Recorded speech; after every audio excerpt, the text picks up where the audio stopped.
Hey, Wemberg World Entertainment, and we just did a video talking about Skydance looking to purchase Warner Brothers and Discovery. And of course, that got everybody talking, ooh, what does that mean for DC? And now we're hearing a story that the Justice League under the Snyderverse could possibly be revived under Netflix, because Netflix has become a contender to buy DC. Now, I'm going to straight in say this. Do I think the Snyderverse is going to be put back? Do I think it's coming back? It's going to be relaunched, all this crap? No, absolutely not. It's never going to happen. You need to forget about that. That's never happening. And the reason I'm going to say that right now is because I want you to pay attention to the comment section. Because with the thumbnail and everything else, I guarantee you, because it always happens and it's hilarious when it happens, you get the idiots who will see it and jump straight in, and you're going to see them all going, it's another Snyderverse, bro. Ooh, the Snyderverse, it ain't coming back, dude. Get over it. And you're just going to see tons of crap like that. And it's hilarious because they expose themselves, because it's the case of, maybe you should have watched the video. So, do I think it's coming back? No, not at all. But why are we talking about this? Why is there this idea that, ooh, the Justice League could come back? Well, as we said, it's because Netflix seemed to be in the running with Skydance to possibly purchase Warner Brothers. And of course, all the focus doesn't go on anything else Warner Brothers has, just to DC. And because Netflix is one of them, we of course know Zack Snyder is doing stuff for Netflix. So people tried to put two and two together. But let's have a look at this anyway, because it's funny. Because we know it's never happening. But it says Zack Snyder's Justice League universe could make a comeback if Netflix ends up buying Warner Brothers, and with it DC Studios. That's the possible speculation following a report from Variety citing Wells Fargo media analyst Steve Cahill, who identified the soon-to-be standalone Warner Brothers as a prime acquisition target. So straight away you're just seeing they're all kind of going, well, Netflix wants to buy it, Snyder's over there, the Snyderverse must be getting re-established. It's idiotic, but okay. So prior to the news of the potential Skydance Paramount bid for Warner Brothers, analyst Steve Cahill named Netflix the most compelling buyer, ranking it ahead of Apple, Amazon, Comcast, Sony, and Paramount Skydance. Now, the one thing you're not going to see in this article that we're talking about here, or from this guy, is that when this Paramount Skydance acquisition basically was mentioned, stocks rose. The Warner Brother Discovery stock increased. The shareholders' stock increased, as did Paramount and Skydance's stock increase. That does not seem to have been the case with Netflix being a name attached, because it's never mentioned.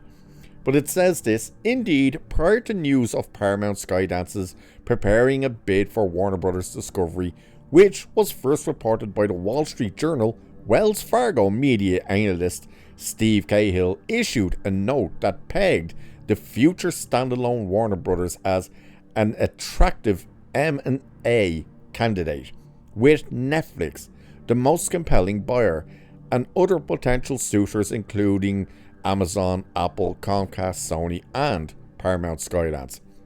By the way, we do get to it in this, but if you're wondering why they keep saying a standalone Warner Brothers, it's because the whole thing is getting split into two again, which you see now in a minute. So, update in this story was, the New York Post backs up claims that Netflix is a contender to buy Warner Brothers. So the report arrives as the entertainment industry braces for a massive shift, which are thought to involve tech companies scooping up studios at bargaining basement prices. Rumors have also said Apple has been interested in Disney, and Skydance is essentially a tech company as a result of Oracle. Netflix can be looked at as a tech company. Comcast owns Universal. The Disney thing with Apple, that was years ago. That's not happening.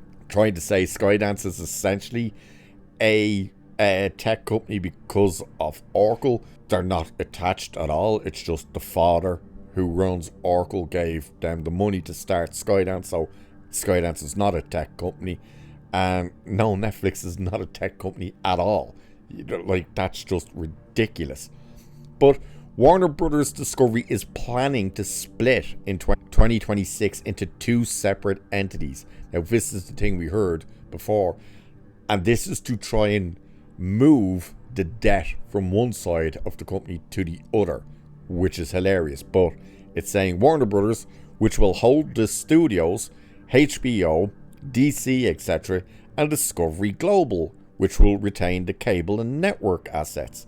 That split was confirmed by David Zaslav and lines up with what analysts said makes Warner Brothers much more attractive for acquisition, especially by a content-hungry giant like Netflix. Again, that still makes no sense because we've spoken about this. It's like saying putting on a pair of jeans and you got $10 in one pocket and nothing in the other. And you think, hey, I'm broke. Oh, I know.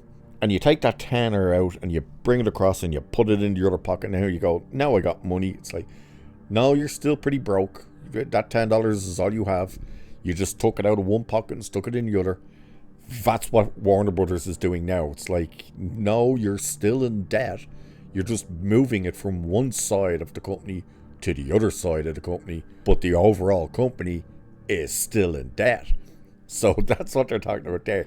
But it's because Warner Brothers is looking to be sold. And David Zaslav now apparently has come out as well and says he wants a bidding war for Warner Brothers Discovery. He wants Skydance and Netflix to go into a bidding war. Mainly because he thinks, oh, we're going to get billions out of this. No, probably not. I mean, Paramount paid, what? It was something like $4 billion.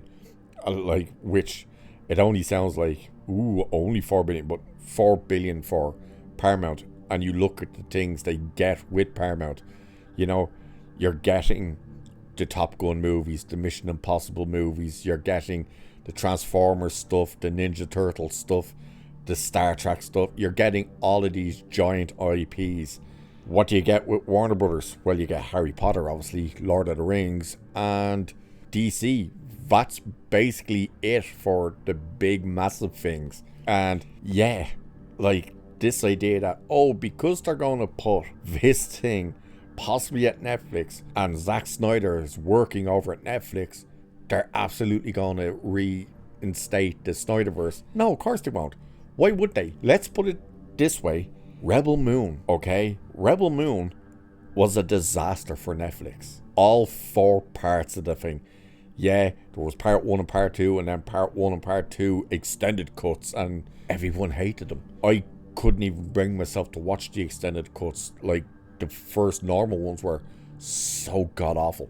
But they bombed, and they bombed that hard that Netflix started cancelling other spin-offs and the game and everything else that was meant to be attached to Rebel Moon.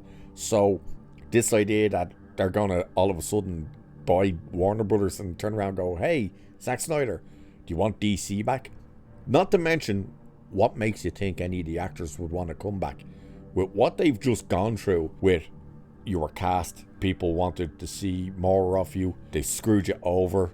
James Gunn came in, screwed you over, promised you they'll keep you, got rid of you, brought you back for different, all this type of stuff. You think they're going to turn around and go, hey, you just want to come back to the DC and we'll do what we're doing and we'll finish what we start and stuff?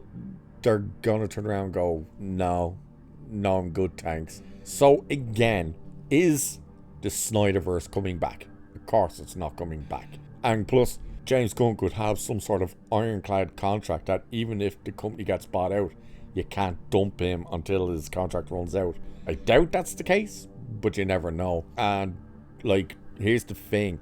Netflix would probably be more inclined to keep James Gunn, because they'd be like, ooh, if we can get James Gunn, happy days. Whereas Paramount would be looking at it saying, okay, we could get James Gunn, but let's have a look at what he's already done with the DCU and see what the numbers are like, because there's more to gain and more to lose for each one of these. Paramount Skydance, they put a movie out, you're expecting massive returns on it. Netflix doesn't have that issue. Yeah, they're still putting money in it.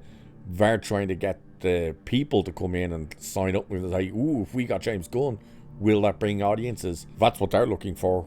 Where Skydance will be looking for the financial end of things of, we're going to put money into a film under him that we're going to put on the big screen. Will it make money for us? That's where the difference will be.